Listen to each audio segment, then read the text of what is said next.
Most people think they know when child labor ended in America. They will point to 1938, the Fair Labor Standards Act, the signature on Roosevelt's desk, the official close of a chapter that most history books are content to leave behind in a single paragraph. A problem identified, a law passed, a nation corrected. That is the version that gets taught. But if that is all you know, then you are reading the final line of an account that spans more than a century of deliberate institutional arrangement. And the more important question, the one that the official narrative was never designed to answer, is not when it ended. It is who built the system in the first place, who kept it running decade after decade while reformers were blocked at every turn, and what it actually cost the children who worked inside it. Because here is what the standard account consistently leaves out. The factories that ran on child labor in America were not the products of ignorance or historical accident. They were built by men who understood exactly what they were doing. The mill owners, the mine operators, the textile magnates who ran the American industrial economy from the 1870s through the 1930s did not simply tolerate child labor as a regrettable feature of poverty. They organized to protect it, lobbied to preserve it, and used every institutional mechanism available to defeat the reformers who came for it. The children working 12-hour shifts in cotton mills and coal breakers were not a symptom of the system. They were the design. To understand why that design held for 60 years and who held it in place, you have to read the full record, not the version that opens with progressive reformers and ends with a presidential signature, but the version that begins with the men who built the factories and traces what they did, decade by decade, to make certain that what they built would survive every attempt to dismantle it. If you're enjoying this story so far, don't forget to hit the like button and subscribe. Drop a comment telling me where in the world you're watching from. I love hearing from you. To understand how this system was built and why it lasted as long as it did, you have to go back to the decades immediately following the Civil War. America in the 1870s and 1880s was undergoing one of the most rapid industrial expansions in the history of any nation on Earth. Textile mills were going up across New England and the American South. Coal mines were opening throughout Pennsylvania, West Virginia, and Kentucky. Glass factories, canneries, tobacco processing plants, silk mills, and beet sugar operations were spreading across the industrial Northeast and Midwest. All of them needed labor, enormous quantities of it. Labor that was cheap, manageable, and available in sufficient volume to run the machines that were now at the center of American economic life. Adult workers in the post-Civil War period had begun to organize. The Knights of Labor formed in 1869. Trade unions were pressing for shorter hours, higher wages, and safer conditions. The more organized adult workers became, the more attractive an alternative source of labor looked to the men who owned the factories. Children could be paid a fraction of adult wages. They could not vote. They had no standing in the courts that mattered. They could not organize in any way that threatened production. And there were millions of them, the children of immigrants crowding into mill towns, the children of former slaves in the Cotton South, the children of families so impoverished that their labor was not a choice but a survival mechanism, pressed on them by circumstances that the industrial economy had itself created, and that the men who ran that economy had no interest in correcting. By 1880, the federal census estimated that roughly 1 million children between the ages of 10 and 15 were employed in American industry. By 1900, that figure had risen to approximately 1.7 million. By 1910, some estimates placed the number above 2 million, with many more employed in agriculture, domestic service, and street trades that the census categories did not capture at all. These were not children working occasional hours in family businesses at the margins of an otherwise adult workforce. They were children working 60, 70, and 80-hour weeks in conditions that the factory inspectors who eventually gained access to these facilities would describe in reports that read more like criminal indictments than administrative records. In the textile mills of the Carolinas and Georgia, children as young as 6 and 7 years old worked as spinners and doffers, replacing bobbins on moving machinery at speeds that required small, fast hands and that cost fingers, hands, and arms when the machines did not stop in time. The noise inside these mills was so continuous and so loud that children who worked them for years lost significant hearing before they reached adulthood. The cotton fiber that filled the air produced respiratory conditions common enough in mill communities to have their own local names. In the Pennsylvania coal breakers, boys known as breaker boys sat hunched over moving conveyors of coal for 10 and 12 hours a day, picking out slate with bare hands in a posture that deformed the spine over time, breathing coal dust in concentrations that produced the lung disease that would kill many of them before they were 40. In the glass factories of Ohio and West Virginia, boys worked the night shift because the furnaces needed to run continuously, and adult workers refused the overnight hours. The heat near the furnaces exceeded 130 degrees. Boys who worked these shifts regularly sustained burns that were documented by industrial inspectors and consistently went untreated by factory operators who had no legal obligation to provide medical care. In the canneries of Maryland and Louisiana, children as young as 4 and 5 were brought in by labor contractors who transported entire family groups from city to cannery and paid by the can, which meant the children worked beside their parents with no one counting their hours and no one recording their age. In the tobacco processing facilities of Virginia and North Carolina, children handled green leaf tobacco that absorbed nicotine through the skin. Nicotine poisoning, called green tobacco sickness, produced nausea, vomiting, and dizziness that the children who experienced it did not have names for, because no one had told them the leaves they handled would make them ill. Across all of these industries, the work left physical marks that lasted a lifetime, and the operators who ran the facilities knew this, because inspectors who eventually gained access told them directly in written reports that the owners filed and ignored. The reformers who first attempted to address this were not operating in a political environment where documentation alone could move legislation. They were operating against an organized opposition that had money, legislative influence, and a fully developed ideological framework for why child labor was not merely acceptable but socially beneficial. The mill owners of the South argued that factory work provided discipline and income for the children of poor white families who would otherwise be left to idleness.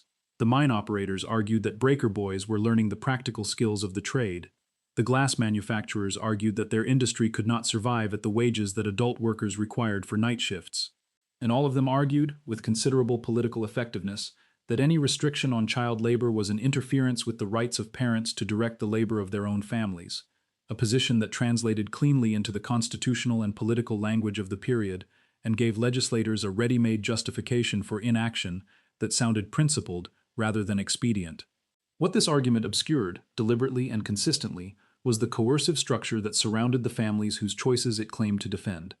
The mill village family that depended on every household member's wages to cover rent to the company that owned their house was not making a free choice about their children's employment. The family moving into a mining community where the only employer was the coal company and the only housing was company-owned was not exercising the kind of autonomous parental judgment the manufacturers claimed their opposition to regulation was designed to protect. The freedom being invoked was the freedom of the factory owner to set the terms of employment without legal constraint, dressed in the language of family autonomy to make it presentable in the legislature and the press. This was an argument that the manufacturers' trade associations refined over several decades and deployed with considerable skill at every level of the political system where reform proposals were being considered. It was also an argument that required suppressing information about how mill village economics actually worked, because the moment that coercive dependency was made visible, the parental rights framing collapsed. The first serious wave of state-level reform began in the 1880s and intensified through the 1890s. Massachusetts had passed an early child labor statute in 1836, but it was weakly enforced and riddled with exemptions. By the 1890s, a number of northern states had laws on the books prohibiting the employment of children under 12 or 13 in manufacturing, with maximum hour restrictions for older children. Enforcement was nearly non-existent. Factory inspectors were outnumbered, underfunded, and in many states appointed by the same political machines that the manufacturers controlled. Where the laws existed, the mechanisms to enforce them were built not to function.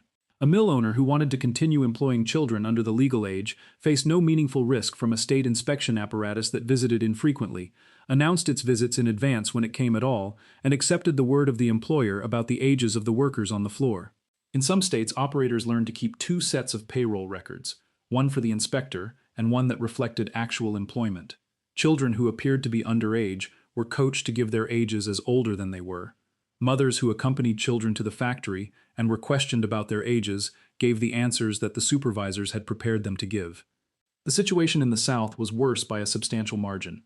The textile industry that had built itself across the Carolinas, Georgia, Alabama, and Virginia in the decades after the Civil War had done so in explicit competition with New England mills, and its competitive advantage rested in large part on labor costs that were lower in every category.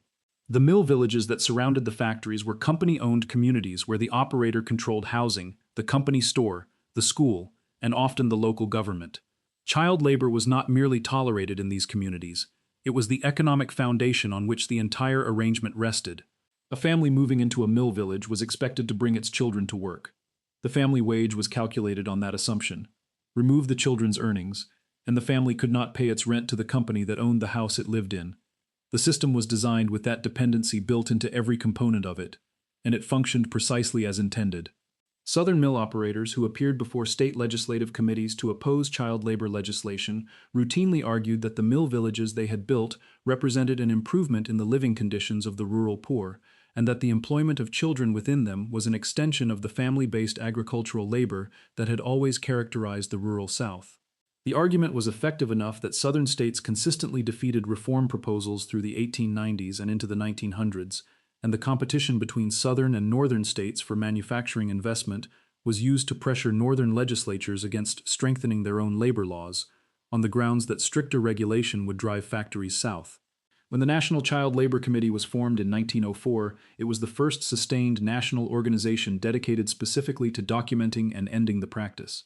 Its investigators went into the mills and mines and canneries and came back with evidence that shifted the national conversation in ways that previous reform efforts had not managed.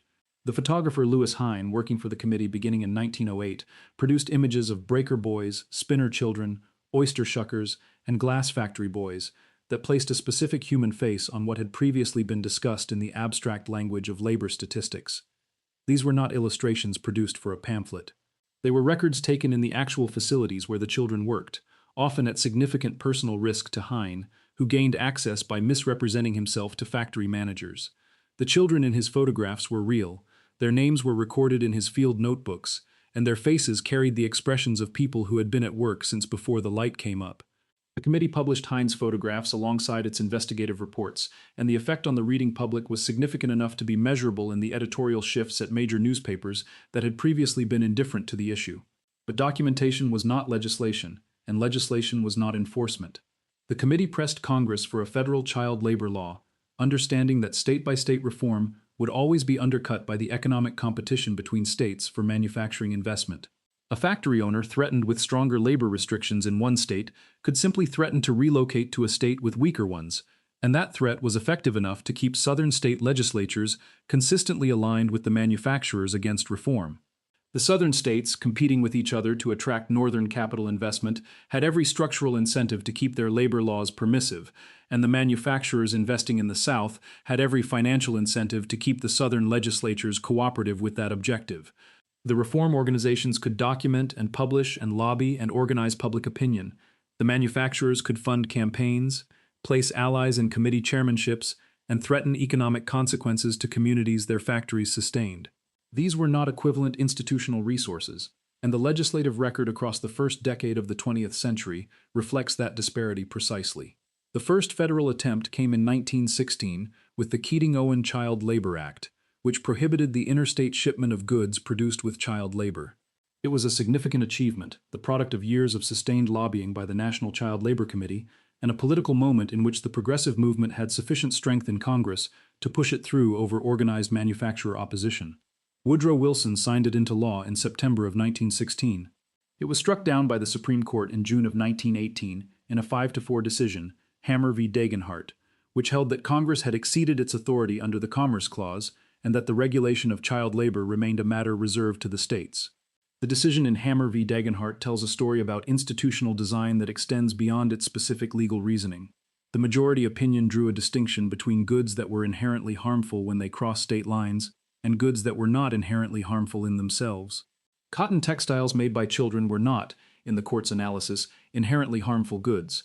The harm, if any, was in the production process, and production was a matter for state law alone. What the opinion did not address was the financial architecture behind the litigation itself. The case had been organized, funded, and argued through the courts by manufacturer interests represented by the trade associations that had been fighting federal child labor legislation since the Keating-Owen bill was first introduced. The National Association of Manufacturers, founded in 1895 explicitly to counter union organizing and resist regulatory legislation, was among the institutional forces that developed and financed the legal strategy that produced the Hammer decision. The constitutional result the manufacturers obtained was not accidental. It was the product of a deliberate and well-funded litigation campaign, designed specifically to remove from the federal government a regulatory instrument that threatened their labor cost structure. Congress responded the following year with a federal tax on goods produced with child labor, designed to circumvent the Commerce Clause reasoning the court had applied in Hammer. The Child Labor Tax Law of 1919 was also struck down. in 1922 in Bailey v. Drexel Furniture Company on the ground that Congress was using the taxing power to regulate a matter the Constitution reserved to the states. A constitutional amendment explicitly granting Congress authority to regulate child labor passed Congress in 1924 and was sent to the states for ratification. It was defeated in the ratification process by a coalition of manufacturers, conservative religious organizations that framed the amendment as a threat to parental authority, and Southern Democrats who characterized federal oversight of child labor as an assault on states' rights. By the end of the decade, the amendment was functionally dead, and children were still working the mills and the mines. If you're hooked on this story, make sure to subscribe and turn on notifications so you never miss an upload. Your support means everything and helps me bring you more emotional stories like this one. Throughout the 1920s, while the constitutional and legislative battles were being fought and lost in sequence, the children continued to work. The numbers had declined from the peak of the 1910s, partly because compulsory schooling laws were being more consistently enforced in the northern industrial states, and partly because mechanization had reduced demand for certain categories of child labor in industries where adult workers and machines could substitute at acceptable cost. But in the southern textile mills, in the coal operations, in the canneries and tobacco processing facilities and beet sugar fields, the system continued at a scale that official statistics consistently undercounted because large portions of the child workforce were employed in sectors that the census categories tracking manufacturing employment did not reach at all. The beet sugar industry of the American West and Midwest was among the most significant of these uncounted sectors. Entire families, many of them recent immigrants from Mexico and Eastern Europe, recruited specifically by the sugar companies, were transported to beet fields in Colorado, Michigan, and Minnesota, and contracted to thin, top, and harvest the crop by hand. The children in these families worked alongside their parents from spring through fall in work that was physically exhausting and compensated at rates that made it impossible for the family to survive on adult labor alone. The sugar companies that recruited these families knew the work could not be done at the contracted rates without child labor, and they designed the labor contracts on that assumption. The Depression changed the political arithmetic in ways that 60 years of progressive advocacy had not managed. When adult unemployment reached 25% by 1932 and held near that level through the mid-30s, the argument that children's employment was a family economic necessity came into direct conflict with the visible reality of adult men who could not find work at any wage. The National Recovery Administration, created under Roosevelt's National Industrial Recovery Act in 1933, included provisions in its industry codes that prohibited child labor, and for 2 years those codes effectively removed substantial numbers of children from covered factory employment. The NRA was struck down by the Supreme Court in 1935 in Schechter Poultry Corp v. United States, and the codes went with it. But what the NRA's brief operation had demonstrated was important. The manufacturers' predictions that federal labor standards would destroy American industry had not materialized in the 2 years the codes were in force.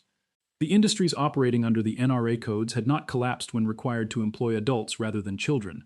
That demonstration mattered to the congressional coalitions assembling around what would become the Fair Labor Standards Act, because it removed the primary economic argument that manufacturers had deployed against regulation for 60 years.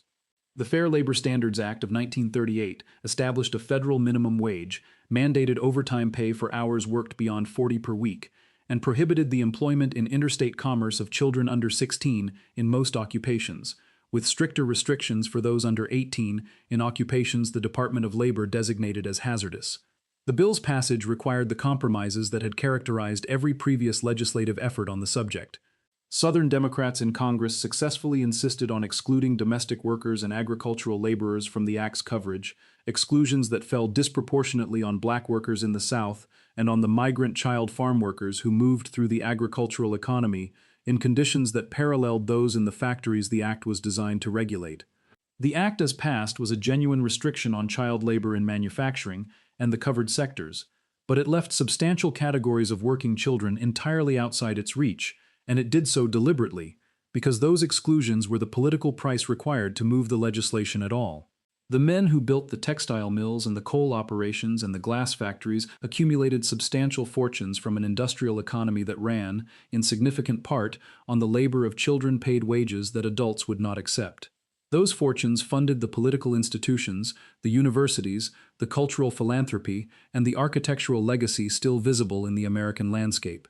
The record of what produced them is less visible, because the men who accumulated them had both the motive and the institutional capacity to shape what the record shows. The reformers who opposed them operated without comparable resources, and the length of the contest was a function of that disparity. Florence Kelley, who spent 4 decades leading the National Consumers League and was among the most effective advocates for federal child labor legislation in American history, wrote in 1905 that the great obstacle to reform was not public ignorance but organized commercial interest. She was precise. The ignorance, where it existed, was manufactured by the same interests that funded the litigation and the lobbying, through trade association publications and political contributions that shaped how questions were framed in the press and in the legislatures, and through an ideological apparatus that consistently translated the economic interests of factory owners into the language of constitutional principle and parental rights. The agricultural exclusions negotiated into the Fair Labor Standards Act in 1938 remain embedded in American labor law in modified form to this day. Children in agricultural employment can legally be hired at younger ages and for longer hours than children in other covered industries, and the enforcement mechanisms governing agricultural child labor have historically operated with less rigor than those covering manufacturing. The migrant child farm workers moving through the contemporary American agricultural economy work in a regulatory space that was deliberately constructed in 1938 by the congressional coalition that required those exclusions as the price of passing the act at all. The system that 1938 ended in manufacturing was not eliminated comprehensively. It was restructured around the populations whose continued exposure the Act's political architects were prepared to accept. The pattern that held for 60 years was not, in the end, broken by the force of moral argument alone. The photographs helped. The congressional testimony helped. The sustained work of the National Child Labor Committee and the National Consumers League over 3 decades produced a body of public record that shifted the terms of the debate in ways that the manufacturers could not entirely contain. But the legislation came when it did, because the Depression had altered the political arithmetic in a way that moral argument never fully managed on its own. The spectacle of millions of unemployed adult men while children continued to fill factory positions at fractional wages made the manufacturer's ideological framing untenable in a way it had not been during periods of labor scarcity. The political cost of continued inaction rose above the political cost of acting, and the legislation followed. The sequence matters because it clarifies what actually produced the result. Reform arrived not when the argument became irrefutable, but when the institutional incentives shifted far enough that the coalition defending the existing arrangement could no longer hold it together. What the complete record shows, when placed beside the official account of progressive legislative achievement, is a story about institutional power and the durability of arrangements that serve the interests of the people who design them. The manufacturers who fought federal regulation for 60 years were not disorganized or reactive. They built a coordinated apparatus across trade associations, courts, state legislatures, and the press, and they deployed that apparatus with discipline against every reform instrument that reformers constructed. When one legal avenue was closed, the litigation moved to another. When one legislative venue produced an unfavorable result, the pressure shifted to the next. The pattern was not incidental to the delay. The pattern was the mechanism of the delay, operating across 6 decades with the consistency of an institution that understood its interests and had the resources to defend them. The children who worked those shifts left no comparable institutional record. The breaker boy who lost 2 fingers to a coal conveyor in 1907 did not have a trade association to file a legal brief on his behalf. The spinner girl whose hearing deteriorated across 4 years of textile mill noise did not have a lobbying arm in the state capitol. The cannery child who worked 14 hours beside her mother in a Maryland processing shed, counted by the can, and invisible to the census, left no document in any archive that a researcher can now locate by name. What survives of their experience comes from the inspectors who wrote reports the owners filed without reading, from the photographs that Hine took at personal risk by misrepresenting his purpose at the factory gate, and from the congressional testimony of reformers who spent their careers translating what they had seen into language that legislative committees were willing to hear. The gap between what was documented and what was acted upon, sustained across 6 decades, is itself the clearest record of how the institutional weight was distributed. There is a version of this history in which 1938 is simply the end of a long moral struggle, the moment when a just cause finally prevailed against an unjust practice.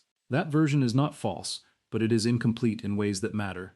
The institutions that resisted federal child labor regulation for 60 years did not disappear in 1938. The National Association of Manufacturers that funded the Hammer Dagenhart litigation continued to operate. The trade associations that shaped state legislative outcomes across the South continued to shape them.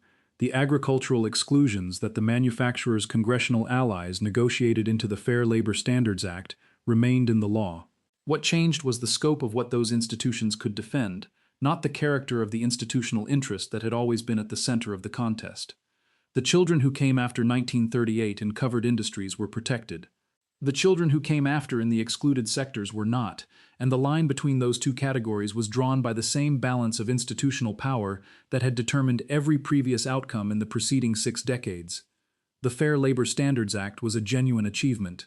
It would be a distortion to present it otherwise, but the question the full record poses is not whether the law was real. The question is what it took to get there, who paid the cost of the delay, and what the delay reveals about the design priorities of the institutional system that produced it. A nation that could construct a continental railroad network, finance a world war, and build the Federal Reserve System in the span of 4 decades was not technically incapable of restricting the employment of 6-year-old children in cotton mills. The capability existed. What was missing for 60 years was the political will to override the institutional interests that profited from the existing arrangement. The children who worked inside that arrangement during those 60 years were not waiting for a philosophical awakening. They were waiting for the balance of institutional power to shift far enough that the men who held it could no longer hold the line. In 1938, it shifted. That is the accurate account of what happened, and it carries a different weight than the version that begins with reformers and ends with a signature.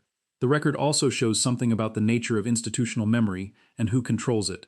The mill owners and mine operators who profited from 6 decades of child labor did not leave behind accounts of what they had done. They left behind endowments, library wings, hospital buildings, and the kind of civic legacy that gets attached to a family name and outlasts any examination of how the fortune was built. The reformers left behind reports, photographs, congressional testimony, and the private correspondence of people who spent their working lives fighting an arrangement that their opponents had the resources to sustain indefinitely.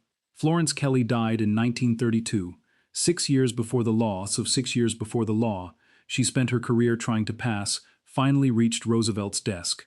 Lewis Hine died in 1940, 2 years after the act passed, in poverty, his work largely forgotten by the institutions that had once published it. The men whose factories his photographs documented died with their fortunes intact and their names on buildings.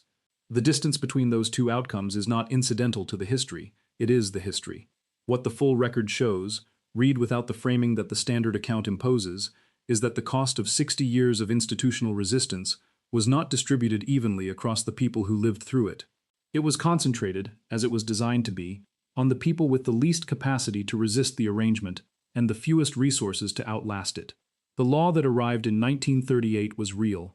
The 60 years that preceded it were also real, and the children who worked inside them deserve to have both parts of that account told together.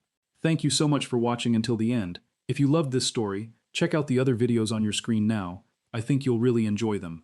And don't forget to subscribe if you haven't already. See you in the next story.